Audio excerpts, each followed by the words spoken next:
Okay, in my search to get a disk to format, I've actually pulled the drive apart, and we had a little issue with this circuit board being half unlatched.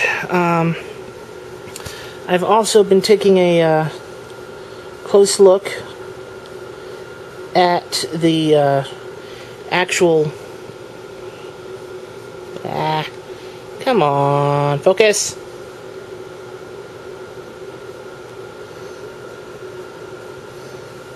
Yeah, as good as it's going to get. The actual drive setup. What you see here is the pressure.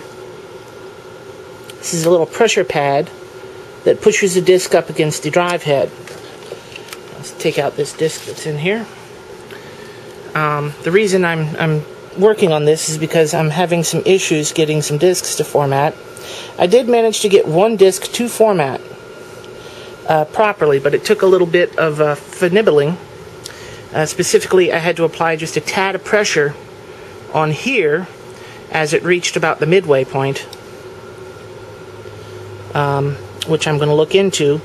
But at closer inspection, I've noticed that the drive head itself isn't exactly the cleanest in the world. It's got kind of a dull sheen to it, and it's not a dull sheen that I like.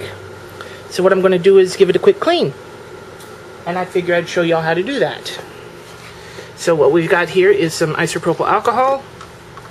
And it's better if you got some camera lens cleaning things, but all I have is Q-tips. So I'm going to use Q-tips. I'm just going to make sure I don't leave any fuzz behind. Okay, turn off the camera for a moment. It's lovely. The camera's yelling at me about low battery power. Hopefully this lasts long enough for me to do this. I'll try to do it quick. Okay. Doing this with one hand holding the camera and the drive flap. We lift this gently,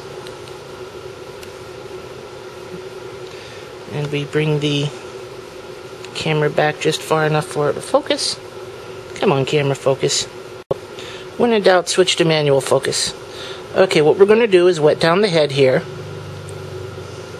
applying a little bit of pressure. Not a lot, but a little bit of pressure. Make sure you get all over this area. Then we're going to dry it.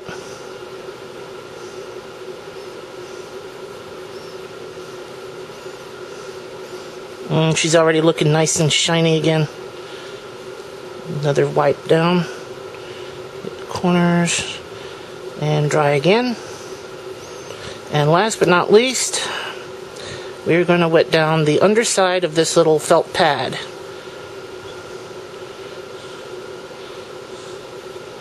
This is just to get some of the particulates off of it. A lot of people end up replacing these. It looks to be in good condition, other than the fact that it was a bit dirty. And it's just a felt pad. If you ever run into a situation where you need to quickly repair this felt pad, a bit of camera lens cleaner paper wrapped around it, smoothly of course, will suffice.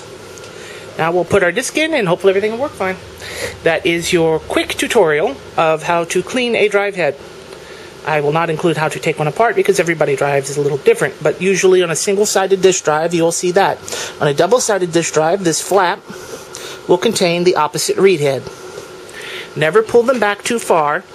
Some drives actually do let you to ting them all the way back, but try not to go that far. If you continue having problems, check the tension of your springs and watch the unit actually work. And look very closely at the disc, shine a light off of it where you can see the reflection of the light. You don't want the light in focus, you want the disc in focus when you're shining the reflection off of it. You're looking for schmutz and things like missing media, things like that. Zagrosect signing off.